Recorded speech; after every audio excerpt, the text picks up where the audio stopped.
guys, welcome back to my channel. So today is gonna be just a foil highlight, but there's a twist. This client came in, this is her first time with me, and she has unbelievably stripey and splotchy highlights. You can't really tell right now with it in, but when I pull the hair apart and when you see the bottom like that, you can see that it's just stripes. It looks like whoever highlighted her hair before would only highlight the same pieces of hair every time. So she had like highlight, low light going on in one strand, like in one slice, and it was so splotchy. So she has like hot spots everywhere, bleeders everywhere, all this crazy stuff. So our goal today is to get her at a normal highlight, but it's gonna take a little longer and it's way more tedious than just a normal highlight retouch. So I'm going to kind of show you how I tackle this kind of color correction, because it is a color correction even though it's pretty simple. But there's a lot going on here, and you're gonna spend a lot of time on each foil.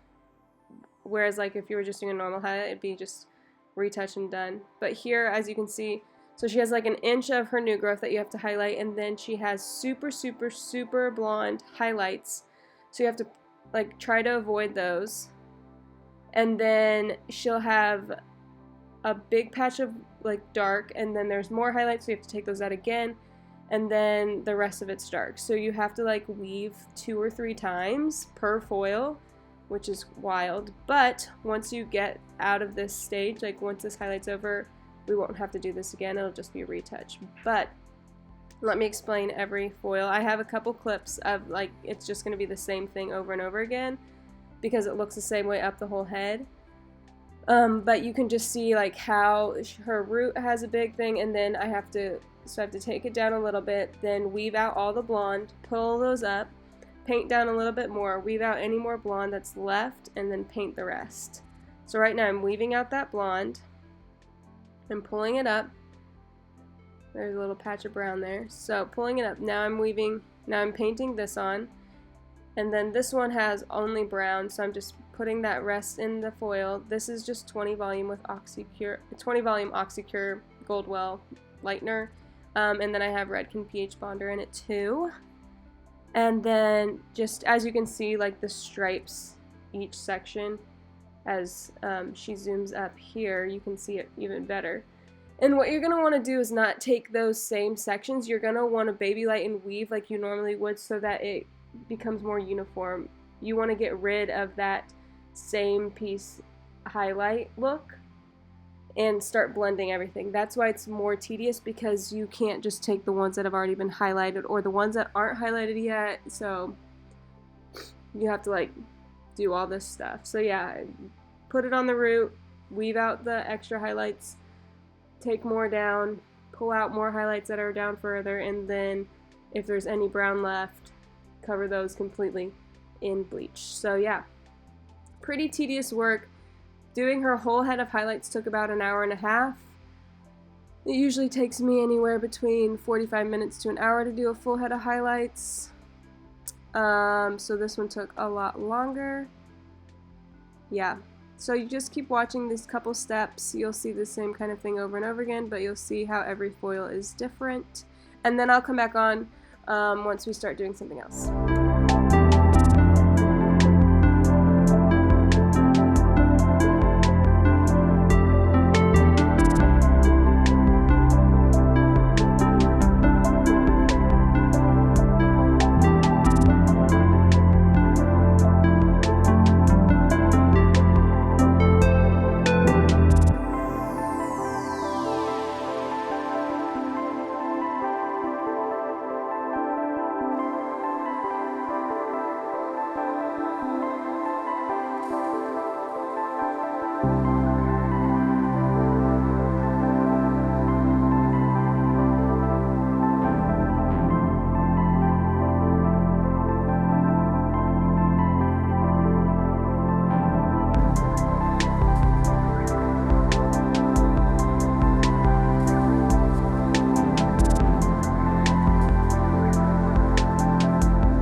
Okay, so as I highlight the front of her section, Haley, my assistant, is going to go in between each foil and just tap the root with 8N by Redken Shades EQ.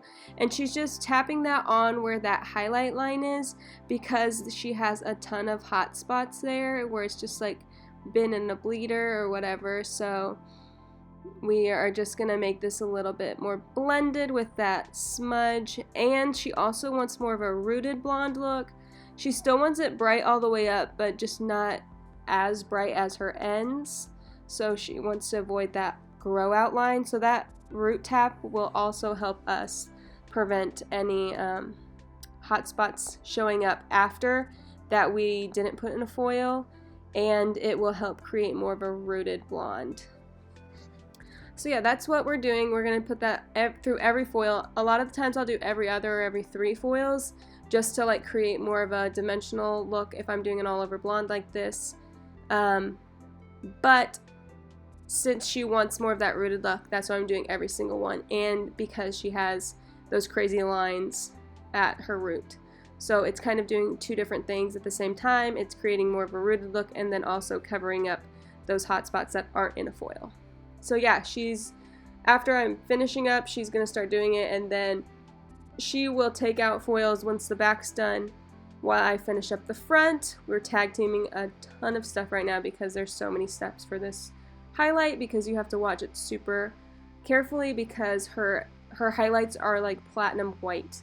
You can't really tell in the video, but we were doing them, and especially at the root, I don't know if you guys notice this a lot with new people coming into you that have gotten highlights before, but sometimes people over-process the root, like if they're doing a highlight retouch. They'll over-process the root, so the root is super blonde, like an inch of where the highlight is, but the rest of it is this yellow stuff that won't come out. So you're stuck with like this highlight, like that's white at the root, and then this yellow at the end, and it's not going to tone evenly and all that stuff. So that's kind of another reason why we're doing that in between, is to prevent those highlights from being so platinum white when we're done that they look spotty because they aren't blended with the rest of the highlight, if that makes any sense. Let me know in the comments if you see that, if you're a hairdresser and you see like these super white pieces. And you don't want to touch those with lightener too much because they're super blonde. Anyways, now we're doing a root toner at the bowl, and this is with just 7N straight Shades EQ. I really like 7N as a root color. I think it blends really well with blondes, and it blends really well with people who want blonde hair but they have like a level 6 natural hair. It just blends super well. So after we do the entire head, I left the hairline out, and now I'm going to do that for the last like 3 to 5 minutes of the toner because I want those a little bit brighter. I still want them to be a rooted blonde, but not as dark of a root as the rest of the hair, and I want them to pop a little bit more, be that face framing piece. Now we're moving on to the mids and ends toner, and so what I did is I mixed a 9GI and 9V. I did more 9GI, so like 2/3 9GI, 1/3 9V, because of the same reason she has those platinum pieces that are like spots at the root and like an inch or 2 off the root. And if I did just a 9V, those pieces would take purple right away. And I don't want that, so that's why I'm putting that GI, that gold iridescent in there. But also gold iridescent in Shades EQ or GI is like this beigey color, and it's super beautiful. So mixed with the V, it just creates this really pretty like creamy blonde, and I love it. So it's one of my favorite blonde toners. So right here you can just see that 7N processing and the 9V and 9GI just working its magic. And then this is the end result. This is why I'm blow drying, and you can see that it's just super blended. You still have that root, but it's not as dark as her natural.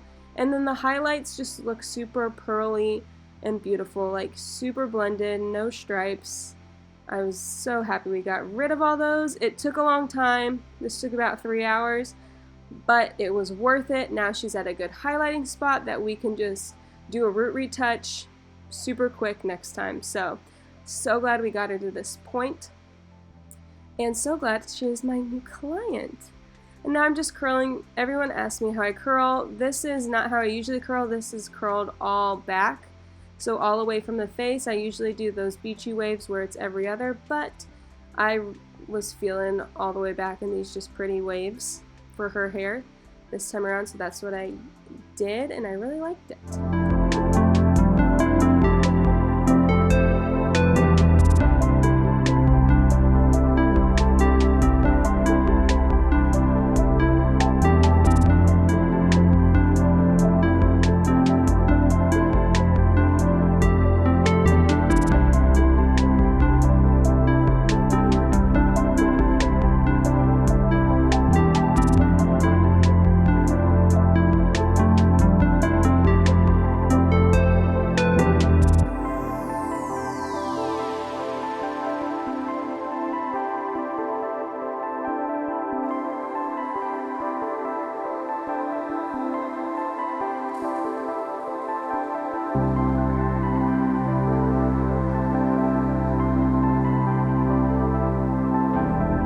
So the sprays I just put in were hairspray, anti-humidity, and a texture spray. I do that on every client, and then I just brush through.